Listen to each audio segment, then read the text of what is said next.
Alain Delon, often hailed as the most beautiful man in movie history, lived a life that was as dramatic and controversial as the characters he portrayed on screen. His death at 88 marked the end of an era for French cinema, where he was not just a star but a cultural monument. From a young age, Delon's striking look set him apart. He famously quipped that even as a baby, he was so attractive that his mother had to put a sign on his pram warning admirers, "You can look, but you can't touch." This beauty became his calling card, propelling him to international fame and earning him the nickname the male Brigitte Bardot. Delon's allure was not lost on women, who often found themselves captivated by his chiseled features and piercing blue eyes. This magnetism was evident in the behind-the-scenes photograph from 1967, where Marianne Faithfull, then Mick Jagger's girlfriend, was seen cozied up with Delon. Faithfull later recounted how Delon's advances turned sour when she rejected him, revealing a darker, more complex side to the man often admired for his looks. His career was illustrious, spanning 6 decades and nearly 100 films. He became synonymous with roles that explored the darker facets of human nature, such as his portrayal of Patricia Highsmith's Tom Ripley in Purple Noon, 1960, and the amoral art dealer in Joseph Losey's Mr. Klein, 1976.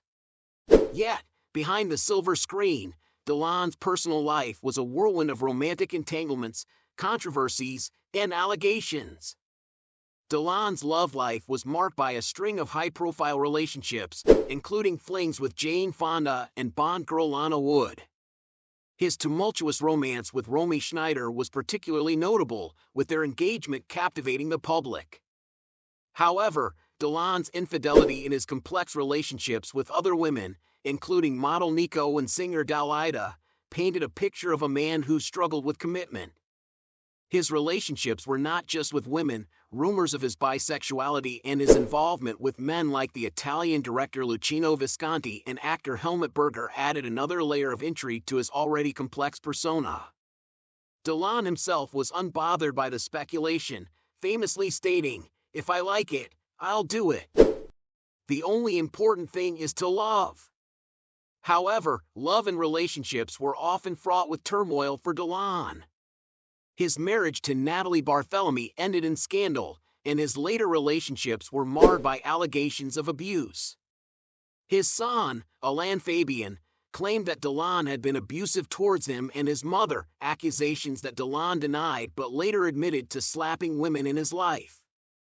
Despite these controversies, Delon remained a revered figure in French cinema, receiving an honorary Palme d'Or at the Cannes Film Festival in 2019. His support for the far-right National Front and the public disputes among his children over his care in his final years further complicated his legacy. In death, Delon requested to be buried on his estate near Paris, alongside the graves of his beloved dogs, to whom he remained more faithful than any human companion. This final wish encapsulates the enigma of Alain Delon, a man whose beauty and talent were unmatched, yet whose personal demons and complicated relationships left a legacy as tumultuous as it was legendary.